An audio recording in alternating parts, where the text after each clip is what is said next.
What's up, YouTube? I'm your host, Lawrence Youngblood. This is recording from the city of New Orleans. Today, um, we'll be reading from book three. Book three. This book is basically uh, it's the last of the trilogy, and I don't want to tell you how it ends, but it's the last of it of my life story and raised in violence. I chose to go further ahead because due to last my last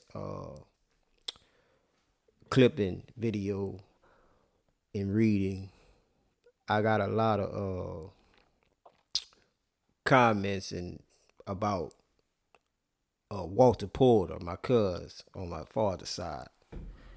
A lot of people were asking me about him, and some was a bit shocked that I was related to him, and so I feel as though by him having a part, I speak about him in the ending of my book. I feel it was due to shed a little light on his darkness, because I, in spite of the things that he's accused of, and the life that he lived, I knew him to be a cool dude, good dude, and just like many of us that's raised in violence, you know, we not born criminals, gangsters. We this is a behavior that we learn, just like the environment, like my subtitle said, to ask why I went from good to bad to worse, it's to ignore from which I came, you know. But yeah, that's the example. It's an example of all of us, many of us, we don't have a chance to show the world that we can be productive people, good hearts, good people. We like that by nature, but due to circumstances in our environment, you know, we take on these uh, behaviors and personalities. And I just want to share a little light on Walter, you know, my experiences with him. And coincidental, I'm gonna be speaking about another guy that he was known all through the streets, as a basically the same character, have the same characteristics as Lil Walter, gangster, and yeah.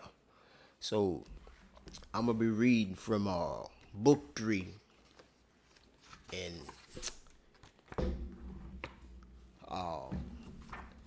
the way the snippet starts off,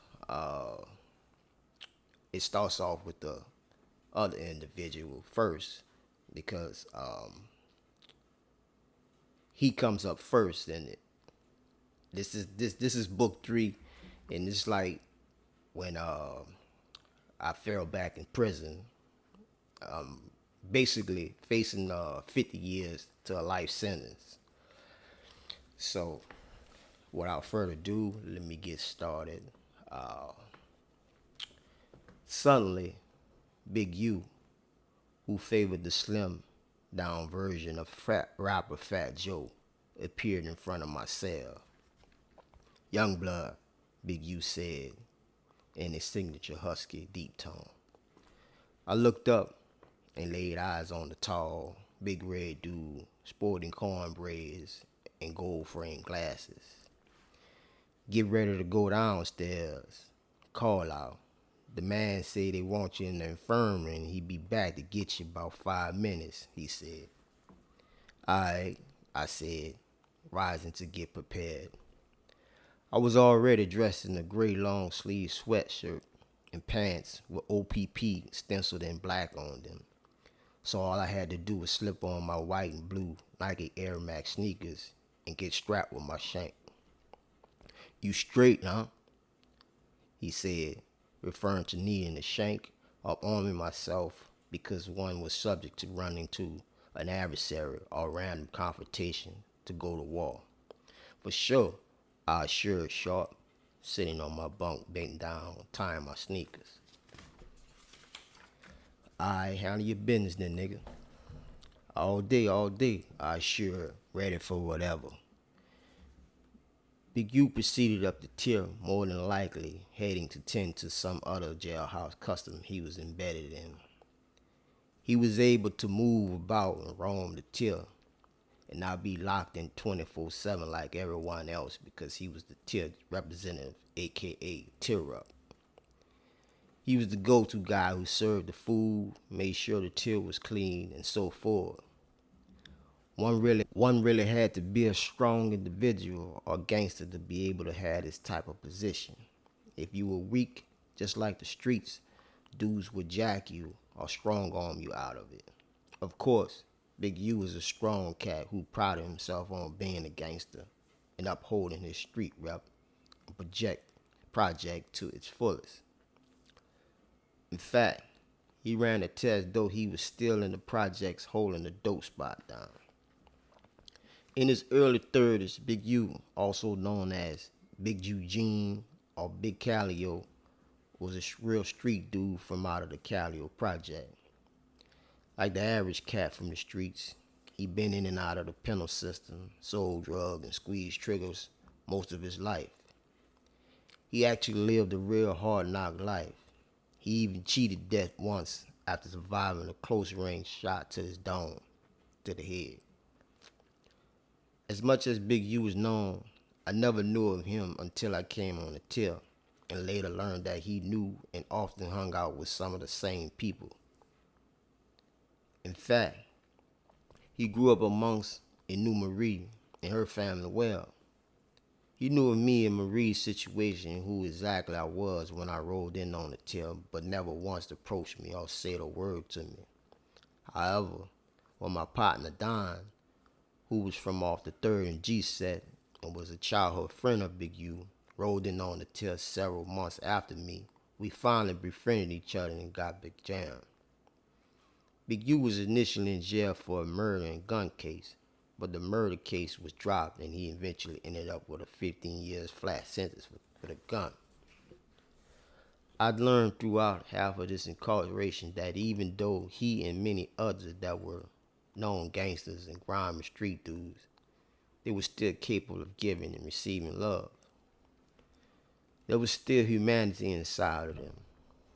It would be unfortunate and real saddening to hear many years later that after Big U had gotten out of prison in his late 40s, he'd fallen back into the gangster lifestyle only to meet his demise by gunshots. As I strapped and concealed my shank within the fabric of my sweatpants, my cell door popped open, followed by Big U calling out my name. It was my cue to exit the cell to be escorted by the deputy. I headed up the corridor, seeing the usual jailhouse functions going on. Some inmates in their cells, and some in the day room.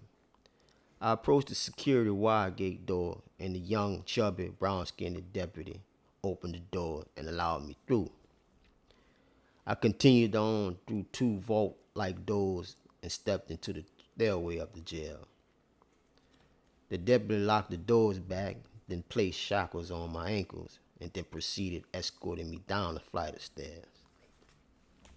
When the deputy and I reached the first floor, we headed up a hallway passing the holding cell, the interlock, and command post booth.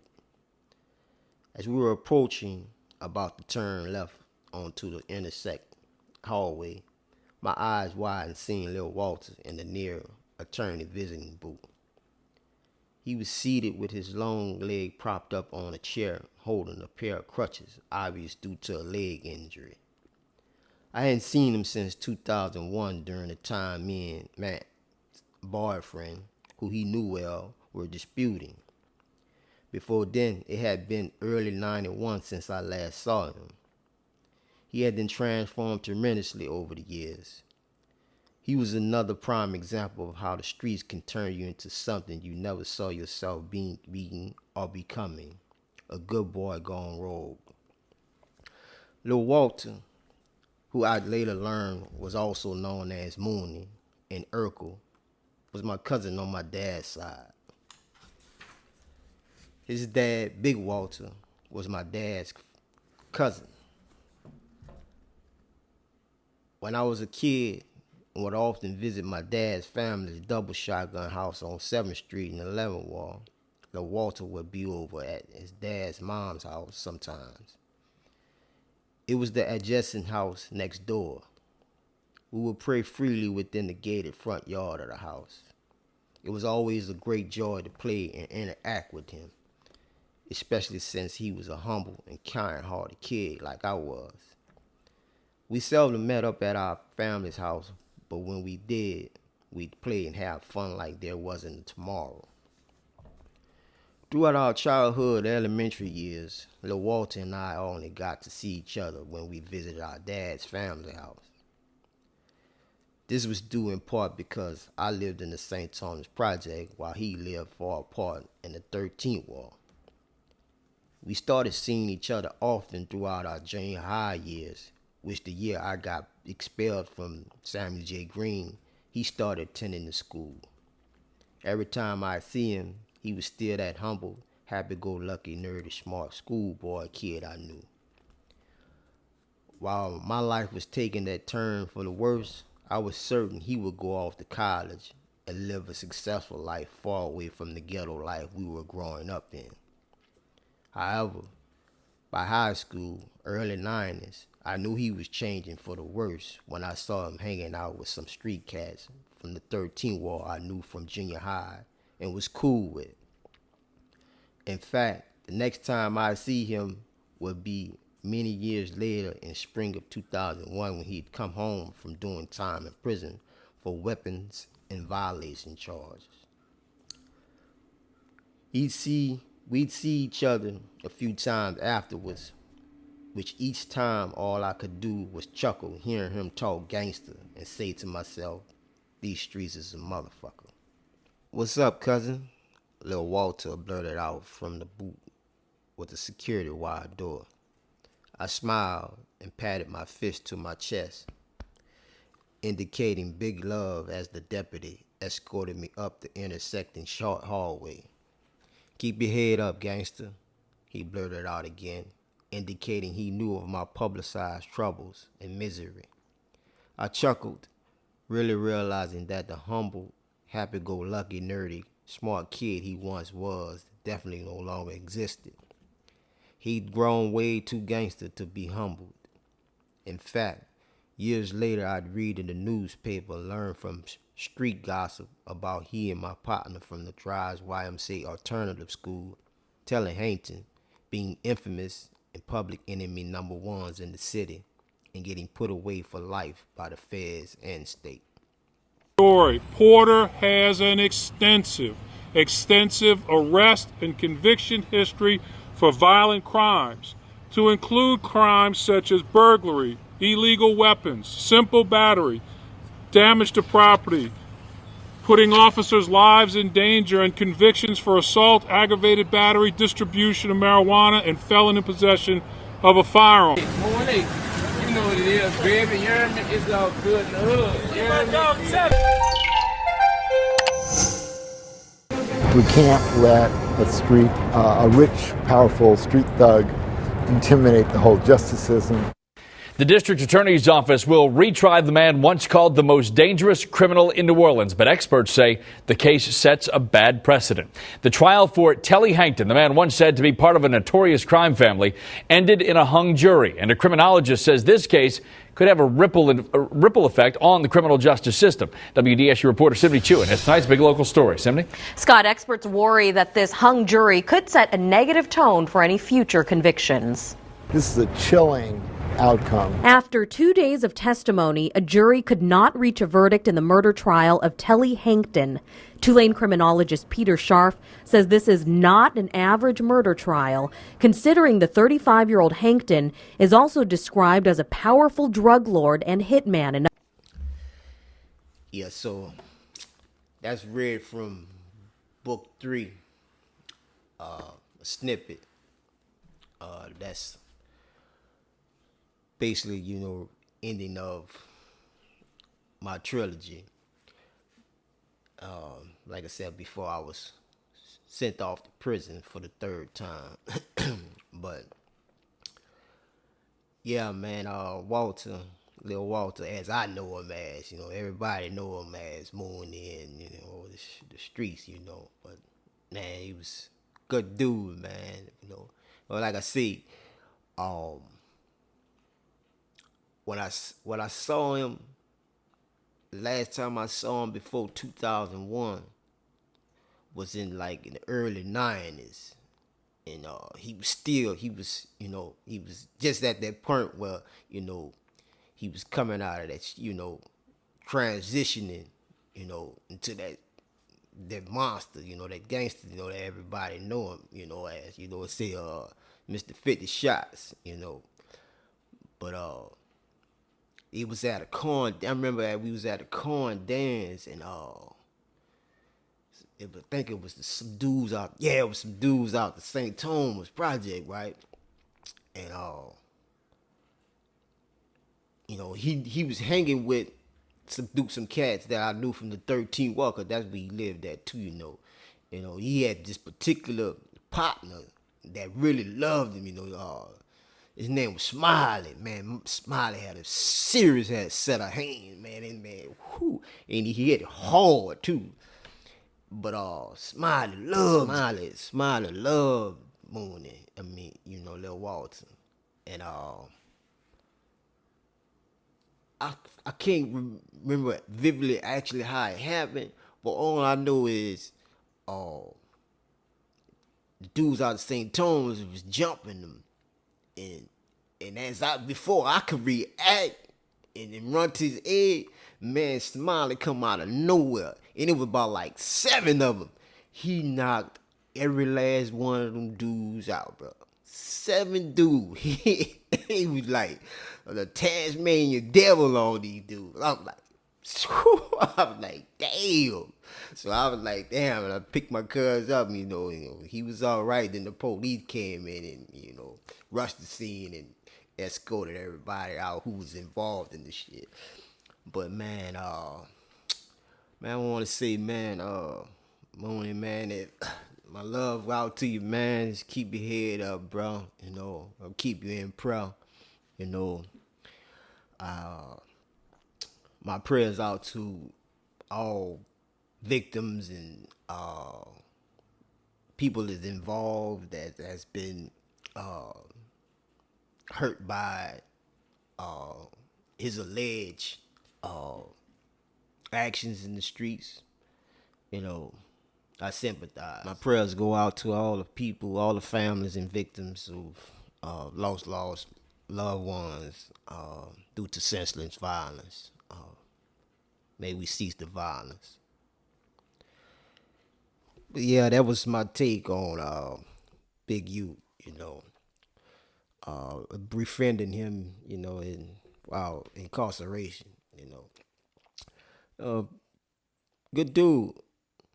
In spite of people's perception and what he's been known for being in the streets or growing up in the Calio project, my experience with him, it's always been real, Good dude. Once you get to know him, you know what I'm saying? Like the clown, I say, he was a good dude, in my eyesight, yeah, he, if you was an adversary or he didn't mess with you or you was on that other side of him, that's the side, you didn't want to be on, me personally, And we was cool, you know. Once we got jam on the tier in OPP, the old jail, it was all good, you know. Then we got shipped upstate. He went upstate first in the ending of 2004. We was all on A3, A3 in OPP. He went upstate and the ending of 2004, I'm gonna say, and I come like a couple of months later, and within right before Katrina happened in 2005, summertime, I'm gonna say July, I went upstate. We wind up. He come. This was 2005. He come to DCI. He was somewhere, when he left me in the parish, he was somewhere in Department of Correction. I didn't know, but he wound up coming to DCI where I was at in like 2008, 2009, I want to say. And, we hit it off, And by then, I had got word, all through the time I was messing with him, we was josing in the parish jail in OPP. I didn't even know of this information, but as years, the 6-7 years then passed, we meet back up in the penitentiary. I hadn't heard, he was the dude that tried to kidnap and jack my cousin and Anthony brother Rodney. And so when he come up there in DCI, I asked him about that. I said, man, you try to snap my partner, my cousin, huh? He said, man, what you talking about? He said, yeah, man, they told you come around the bar and try to snatch my cousin. I told him names. He said, no, man, they lying, man. They need to throw me in the cross, man. I'm always get thrown and get clear. And I understood because, when you in them streets, your name can get thrown into all kind of things you ain't been done, I know that for sure. But he looked me dead in my eyes and said, man, I ain't do that. You'll know if I did. That was his word. You see, but I ain't tripping about it. I ain't tripping, it was all, it was all good, But after that, we was cool. We was josing, and we used to always clown a lot too. We had another partner. I was Dirt. And him and Dirt they used to stay driving each other. Dirt used to call him Big Shirley. But I said, no, man. He like Grossberger from all the movies Stir Crazy with Richard and Pryor and the white dude. And he was like, you know what? Yeah, that sure is that fool. That sure is, boy. We drove that dude. We drove that fool, boy. He ain't like that when we call him Grossberger. But yeah, man. No, also another thing, man. He was real compassionate about his mother, He was like, man, he called her that red lady. He said, man, red lady, send me some money, man. So I'm gonna make some stuff we gonna eat tonight, He'll go make his stove, make his canteen, then come back, hook up the tuna fish, hook up noodles and stuff. But yeah, man, shout out to Big U family, rest in peace, homie. And my prayers go out to all victims and people that's been affected by violence, My prayers go out to you all, and pray we all just, stop the violence, stop all that black on black crime, because in the end, we all suffer. We all become victims. But so stay tuned to another tape and another snippet. I got some more fire for y'all. So till next time, peace.